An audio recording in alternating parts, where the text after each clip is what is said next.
Hi authors, it's time for me to do a blog post, but today I thought I'd talk to you rather than write. I've been working with words all week and somehow or other I just can't face writing down something. So I thought I'd have a chat instead. And I want to look at the question of money, of basically when you've written your book, you look at your book, you look at your editing costs, you look at the publishing costs if you're going to go ahead and self-publish or if you get accepted from a hybrid publisher.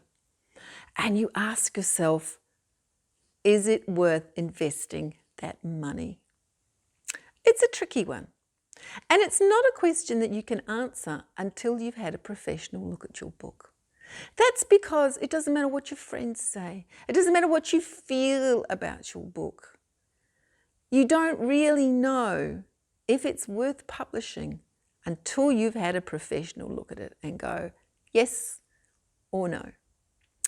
It sounds like a really hard line. It's not that hard a line, actually, because most books that come to an editor are not in a state when the editor gets them to be published. The editor's job is to help turn that book into something publishable, and that's your key. That is your key. You really can't produce a publishable book without an editor. Now, I think most people know that. But editing does cost, and the more editing you have done, the more it's going to cost you. Now, I've seen books written by people who've obviously cut costs on the editing, and they go just for a copy edit or a proofread, which, makes sure that there's not glaring spelling mistakes, punctuation spells, grammar issues, that sort of thing. And that's good. That is what you really must do. That's what you can't not do when you're going to publish a book. But will you get the best quality product if you don't have a full edit? Now, once you're an established writer, once you've got a lot of experience under your belt, once you've worked with a line editor and your prose has improved to the standard where you don't need a line editor, that's fine. But most of the people that I work with are writing their very first book.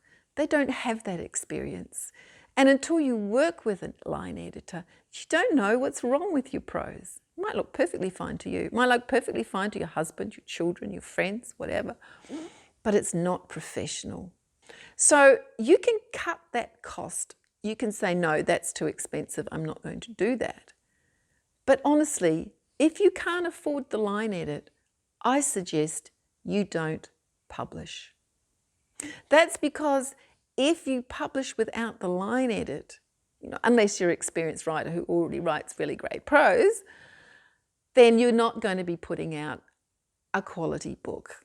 It's going to be embarrassing in the long run. So you have to look at your story and say, do I believe in this story enough to invest in it? That's the question. Now, when you get a quote that's really quite big, you might go, no, I can't do that. But the reason the quote is large is because your book needs that much work. So are you really not going to have that work done and then publish it? I don't think that's a good idea. So what I'm saying is, if you believe in your story, then you need to invest the money in your story to create it properly, to fully flesh it out, so that when you publish it, it's something that you can be proud of. It's something that your family can be proud of, that your descendants can be proud of.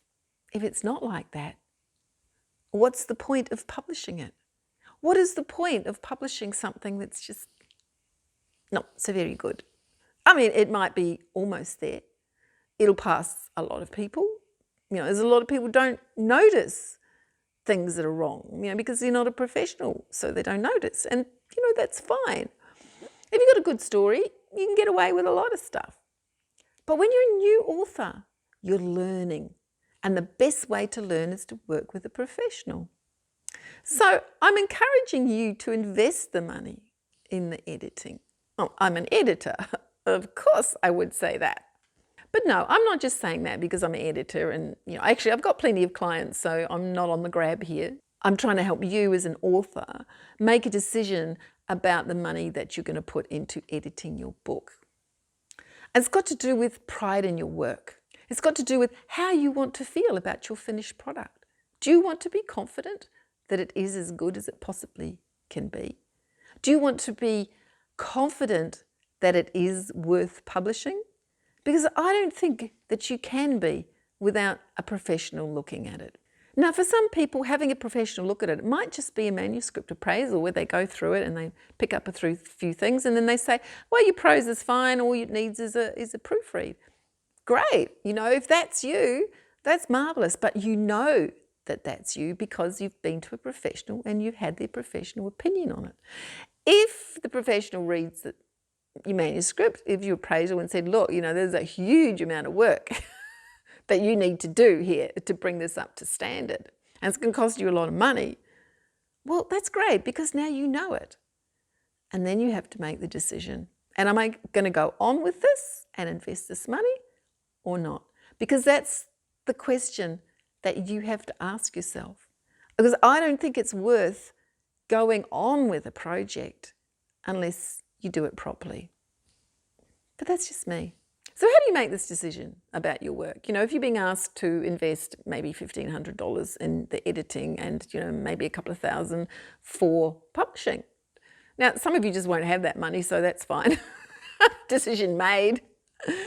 But, we all have a certain amount of money to do things with, and it's a matter often not of whether you've got enough money to afford it, but whether you want to afford it, whether you want to use your money for that purpose. So then it comes down to how important is this project to you? How much does it mean to you as a person to see that book published, to hold it in your hand? If it's something that you've always wanted to do, if it's a dream that you've had for a long, long time, if it's something you want to do before you die, then I think you should invest.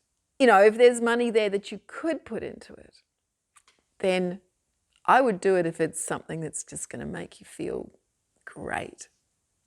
Why not?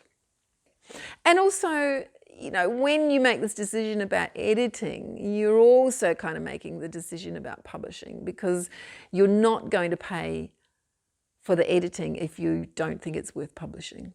So it's kind of at the point where you have to pay for editing that you're making this decision, whether you're going to take it from, something that you've just written to something that you're actually going to publish.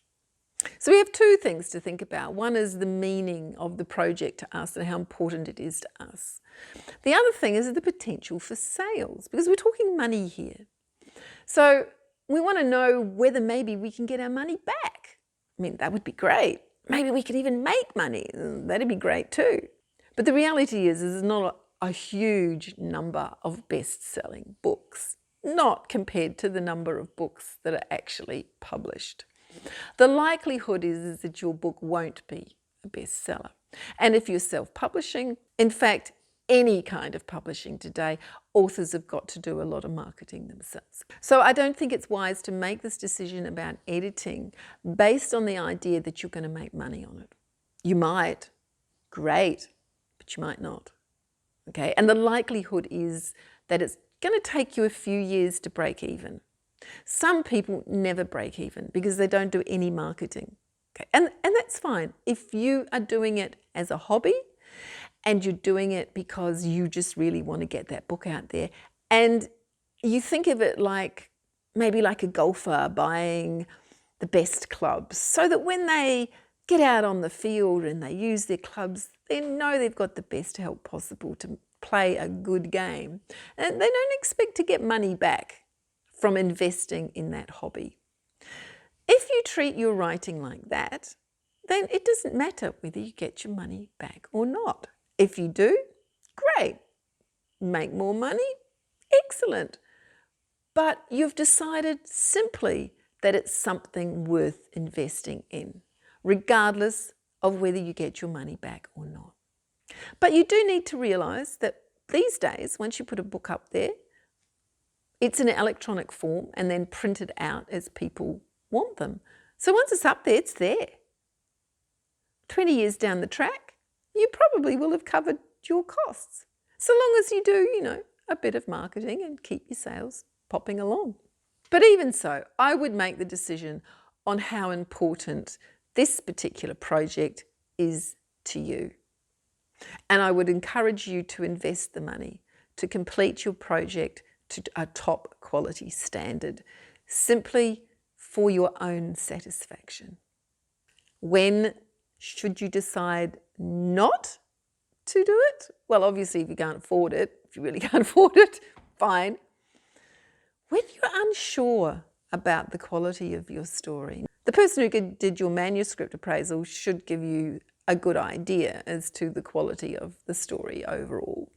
If you've got sort of sheets and sheets and sheets of stuff, it's just, when you read it, you just look at it and go, oh, there's just so much work, And if you feel that you're not capable of making all those changes, then sometimes it's best just to put it in the bottom drawer and leave it as a learning experience. And maybe you'll write another story later once you've learned a little bit more about the craft. Maybe this story right now that you've written isn't the one that you should invest in, even if you feel passionate about it. And I think that's where you need to ask the person that did your appraisal. Ask them for a truly honest opinion. Do you think this story is worth investing in? Some stories aren't worth investing in. They're the ones whose plot is not strong enough and the characters are weak, not interesting, all of that kind of stuff. But if the feedback that you've got from your appraiser indicates that you have a good, strong plot and great characters, well-rounded, well-developed, and you've got all the elements in place for a good story, and you feel that you can make the changes that have been requested in the manuscript appraisal, then go ahead if you can. Merely for your own satisfaction, for the knowledge that what you are putting out as an end product is going to be the very best that you can make it. And believe me, second, third books, if you truly learn, your editing costs do come down as you become a better writer. That's it for today. Oh, and the hat. Why am I wearing a hat? Because I'm Tahlia Newland, artist and editor. And as many of you know, my artistry shows it in decorating hats. But also, COVID here. I haven't been to the hairdresser for such a long time. It's a lot easier to sort of just look nice if you bung a hat on than try to get my hair to sit right. So that's the answer to your question. Good writing.